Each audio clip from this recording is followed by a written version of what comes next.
Brothers and sisters, it's my privilege and honor to introduce today Dave Chapman, the co-founder of the Real Organic Project. Dave has farmed for some 40 years.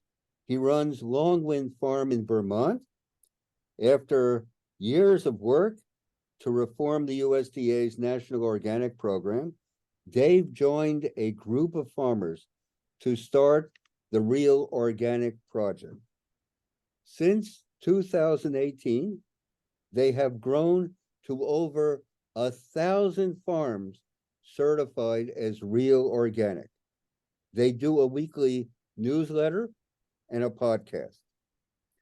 The Real Organic Annual Symposium is a wonderful event, gathering speakers and farmers to provide an educational forum as we fight for aliveness in ourselves and in our food. So, Dave, we have some questions for you, if we may. All right, Jesse, it's a pleasure to be here. Why was the Real Organic Food Project founded? What is wrong, or what are the deficiencies of the standard organic certification agencies? What was the essential need for this new organization? Well, we have to remember that the organic movement existed for quite a while before the United States Department of Agriculture got involved. The movement as a movement began in the 1940s, and really it grew out of a lot of thinking that started around 1900. But even before that, it's based on farming that's thousands of years old all over the world. There's been examples of great farming that we would now call organic. So it began actually as a political movement to try and make sure that that kind of farming continued, and make sure that people understood how important it was, and make sure that the farmers and the eaters could find each other.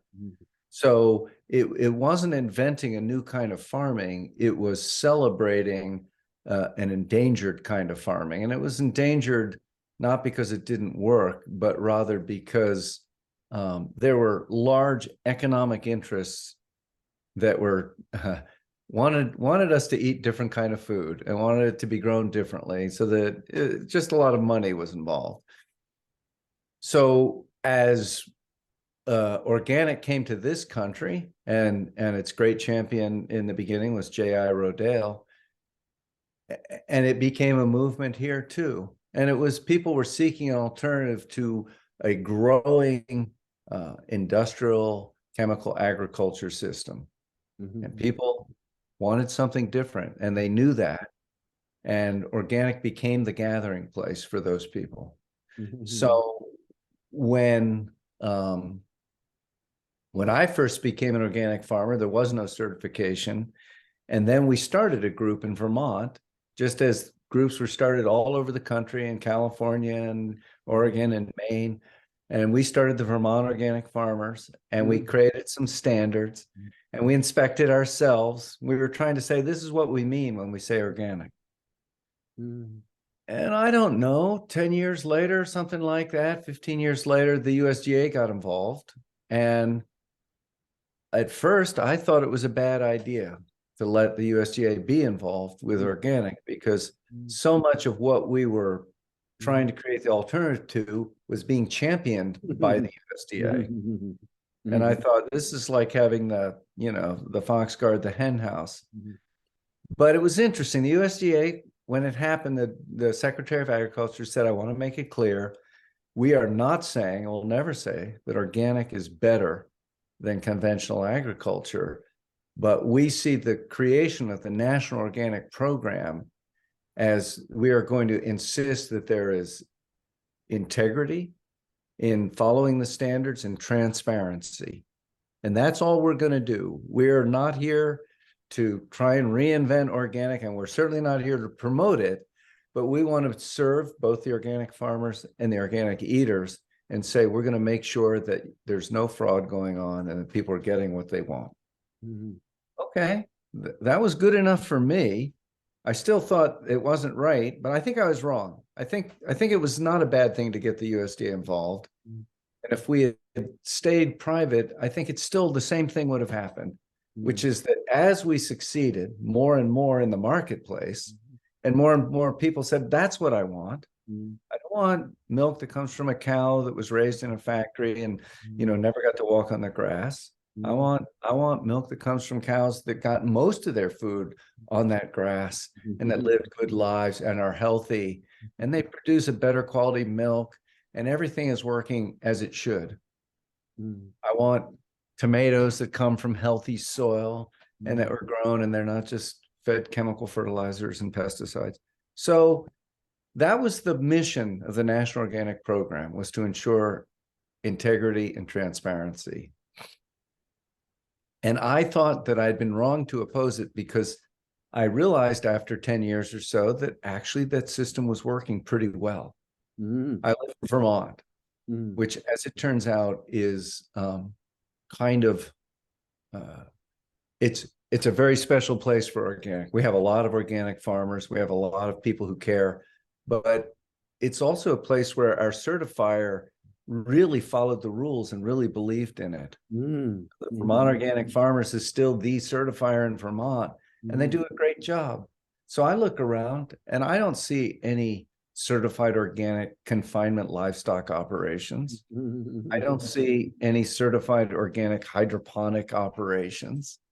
And I'm not aware of a whole lot of fraudulently certified grain coming into our state because there's no CAFOs to buy the grain.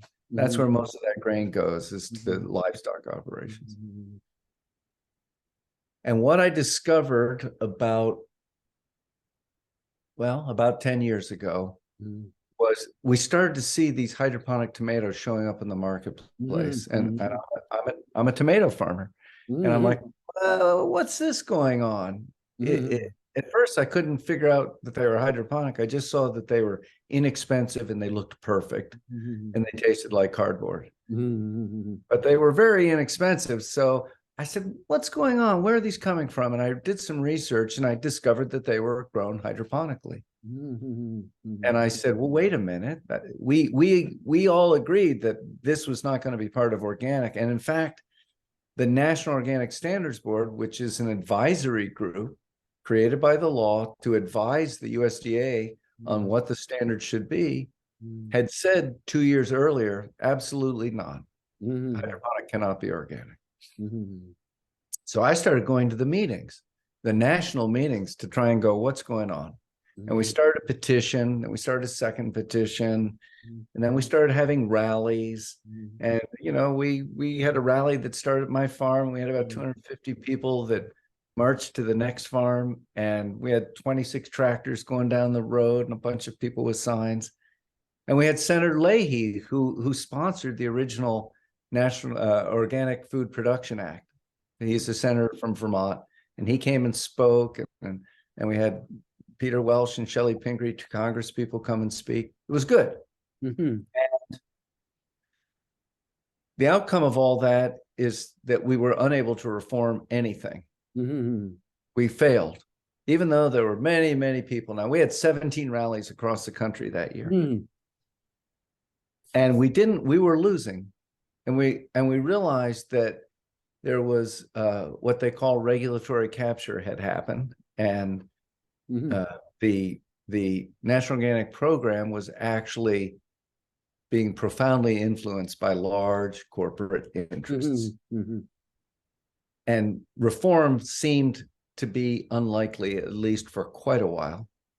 And so that was when the Real Organic Project was formed. We were born out of the ashes of defeat, out of the ashes of a USDA meeting down in Florida, in which they made clear that they were not going to prohibit hydroponic. They were embracing it. Hydroponic, just for people who don't know, is where you grow a plant and it doesn't get any nourishment from the soil. It's growing in a pot, it maybe of shredded coconut husks. Mhm. And all the nutrition is fed through a liquid feed, and little drippers in there. Mhm. And that's what hydroponic means. It means the plant is fed by a liquid Mhm. fertility instead of through the natural biological processes in a soil. Mhm. The motto of organic might be, feed the plant. I mean, feed the soil, not the plant. Mhm. In other words, feed the life in the soil. That's what that means. Uh-huh. And the motto of chemical agriculture might be feed the plant, not the soil. We know exactly how to make the NPK, and we know just what the plant needs. Mhm. And hydroponic is feed the plant and get rid of the soil entirely. Mhm. Mhm. If you could elaborate on some of the deficiencies of food that's grown hydroponically, as Yeah. far as the nutrient value of the food, as far as the aliveness of the food, uh, that would be most helpful indeed to our viewers. Yeah. Yeah, of course, Jesse. Well, I'd like to say here's a scientific report to prove everything I'm saying, but the science is very complex. And there is no single report. The closest that I know of in a single book would be What Your Food Ate by Dave Montgomery and Ann Bickley. And that book looks a lot at the impact of soil and different kinds of soil and different kinds of soil health on the nutritional qualities and the health impacts of farming. Right.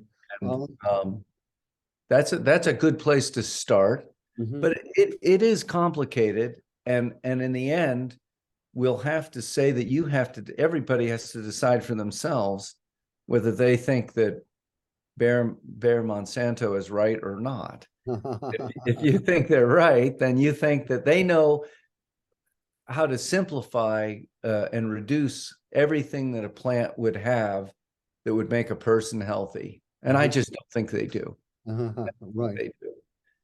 There are like 40,000 secondary plant metabolites.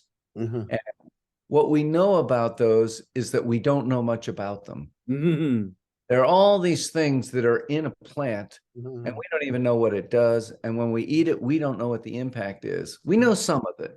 For example, there's an enzyme called ergothioneine. And it's been studied, didn't used to be, nobody knew what it was. Now they know there's such a thing as ergothioneine. And I know Rodale did some interesting research, Chris Nichols, when she was there. And she showed that the health of the soil, and by health, I mean the biological diversity, the amount of teeming life in that soil, which requires organic matter to feed that life. Yes, yes. And what she proved is that had a big impact how the wheat plant was grown on how much ergothioneine was in the wheat plant. And we can't make ergothioneine in our bodies. We have to ingest it. We have to get it from out there. I understand. And the one thing we know about it is it's a potent anti-carcinogen. What we don't know that I'm aware of yet is exactly how does it work in relationship to the other 39,999 secondary plant metabolites in terms of how we can actually digest and incorporate it in our bodies. So it's a complicated question to say, can we invent in a test tube the same thing that a plant will get from soil? Right. I don't believe so. I'm sure. I don't think we're anywhere near to understanding even what good nutrition is. And yet, with a paucity of research, they have gone ahead all winter long in every natural food store. You would find blueberries, blackberries, and strawberries, all grown in Mexico, hydroponically, but of course. But of course, on the labeling indicates organic, but not a word beyond that. There's no labeling whatsoever to indicate that these have been grown perhaps in shipping containers under artificial light or who knows where. And yet people gobble this up. People gobble this up. This is large scale industry. Yes. It's without precedent. It's something new. It's something very, very unusual indeed. And yet the vast majority of Americans don't have a clue, don't have a clue at all. So I'm so glad that you're bringing this awareness to the forefront. Yeah. Yeah. I tell people, if you're not confused, you're not paying attention, because we're up against people who are experts at confusion. And there's a book that was written talking about the marketing efforts behind tobacco for many years, the cigarette companies. And the book is called Merchants of Doubt. And all they had to do is keep creating enough doubt and confusion that the government wouldn't say, you shouldn't be advertising to kids. And in fact, you shouldn't be advertising this to anybody. And I think Merchants of Doubt is a good way to remember that part of why we're so confused is that we're dealing with PR departments who are profoundly expert at sowing confusion and at saying things in a way that you go, that doesn't sound so bad. And they say it here and there and everywhere. And pretty soon you think it's just the way things are. It was, I think, Goals who said, if you say a lie, you have to say it loudly and frequently enough until everyone believes it. Well, we've seen this on a much larger scale with the COVID delirium and the vaccination hysteria. So it seems that this is becoming the whoop and wharf, the way of the late industrial world, and it's so sad. It's so very, very tragic indeed. So I'm so glad that you're engaging family farmers. I'm so glad. What are some of the pressures that they are facing? Is the organic farming movement staffed by family farmers? Is it growing, or is it holding its own, or whatever? How are family farmers in these United States holding up to the very real pressures that they're being subjected to? Well, I would think it depends on what kind of farmer you are.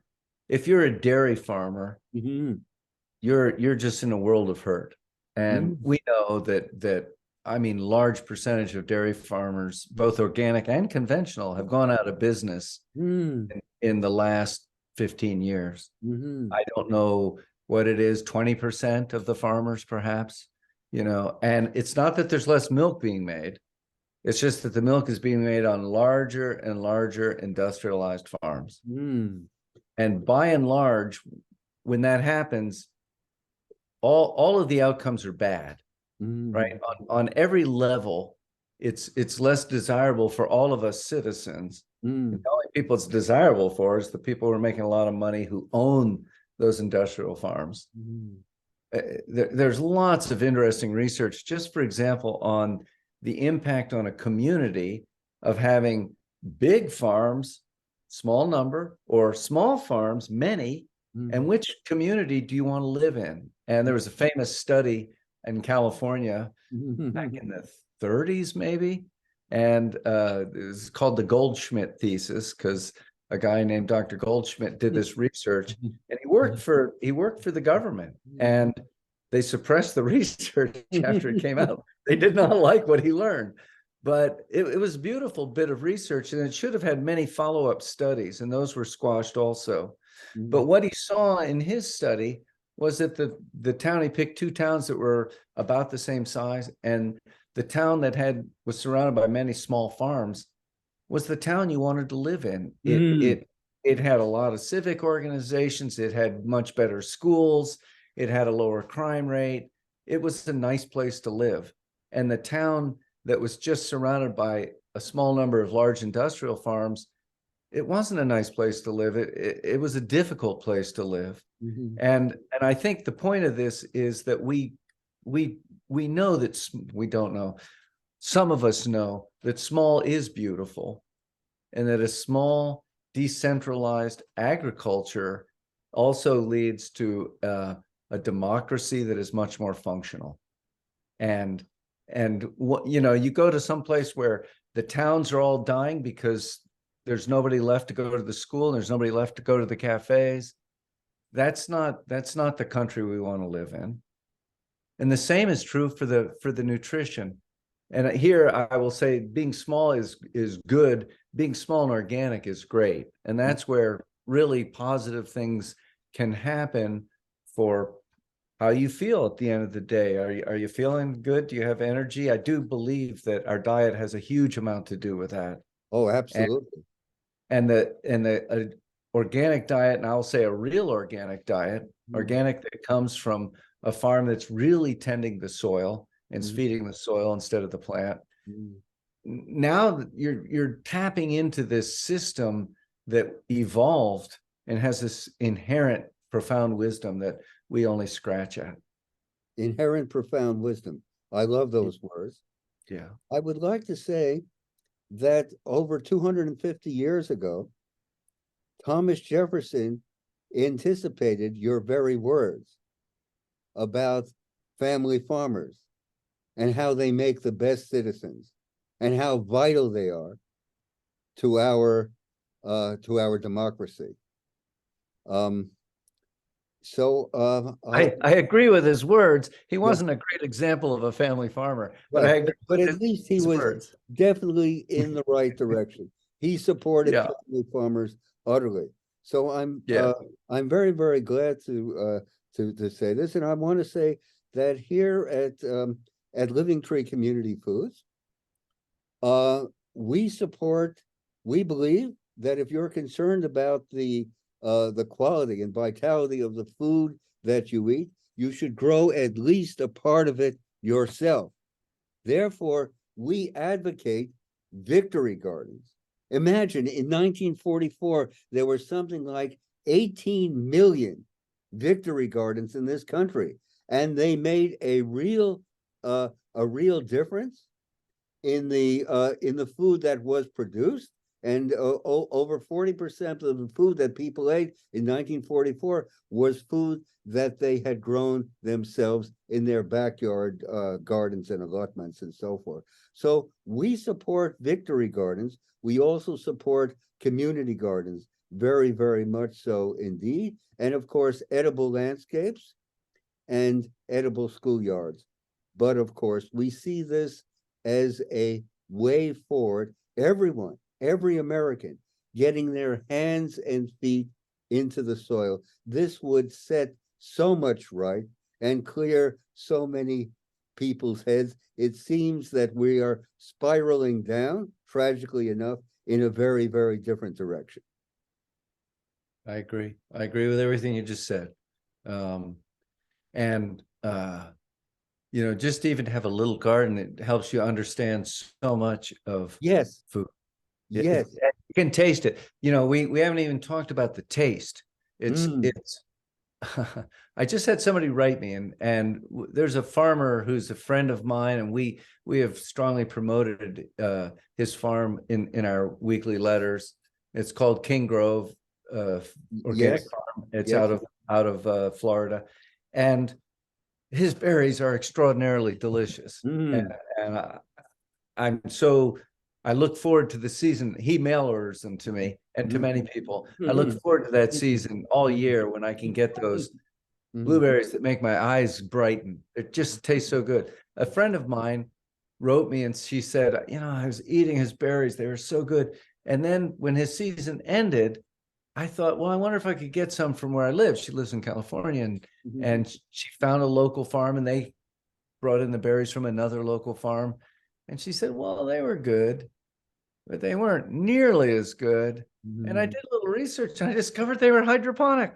You know, she was so disappointed. So that's what I mean about it's awfully confusing out there. Yes.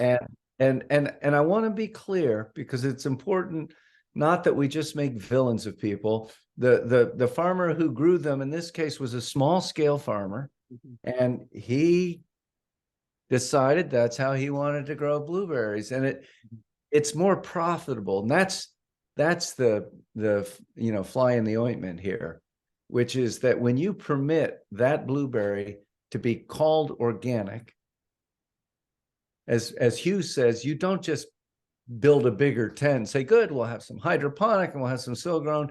You've started to mandate that, because if you're selling blueberries and I'm selling blueberries, and your blueberries cost 20 cents less a pound than mine, and I can't help it because that's my cost of production, you're going to end up staying in business and I'm going to end up going out of business. Right. Unless there's a very informed customer who says, no, I want theirs because they taste better, because I know they're better for me, because I know how they're grown is better for the neighbors, and on and on and on. So that's why it's such a tragic thing to have the National Organic Program falter and stumble in this way, because it has a huge impact on many farmers, yeah, and many eaters. Well, I would just like to say this has been a fascinating and enlightening conversation indeed, and it gives me a great deal of hope, in the sense of aliveness, in the sense of what is truly important at the grassroots. And you're much more in touch with the grassroots than we are. You travel around a bit, it seems, Dave. You're always traveling and meeting the farmers. Could you close with a positive message about the integrity and integrity and magnificence of the people who are growing their food as has been done for hundreds and hundreds of years, and revitalizing the soil and revitalizing our all of us in the same process? Yeah, there's so much to hope for in this ongoing disaster. And one of the things that I always remind myself of is that the reason that all of these corporations that don't care have come in is because there's a market. And the reason there's a market is because many, many people do want to find that alternative to that chemical agriculture system. And the fact that people are choosing to do that, and they are choosing to pay a premium for it, is such an hopeful sign. And we've also got thousands of farmers who are farming the right way and want to do it, and they want to see their farms grow, and they want to see their kids take it over. And for that to happen, we've got to get these two groups together. So I think of the Real Organic Project as a dating service. And it is our job to find the farmers and say, you can do this. There are people who care, because it can be lonely farming. You can forget that there are people who care, and get the eaters who feel lonely too. And they go, I don't know. I go in the store and I guess it's good. There's a lot of organic food, but is it?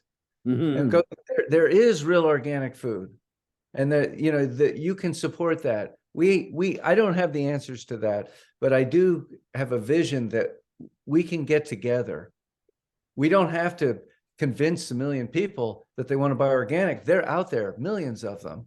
And there are thousands of farmers and millions in the world who want to be organic farmers. And probably all farmers want to be organic. They just don't know how. They often have been told stories about organic. Oh, those people, but the truth is nobody goes, oh boy, I get to go out and fire up the pesticide tank and spray it all day. That's nobody's idea of a good time. They feel sick afterwards. We know that that's not a good thing.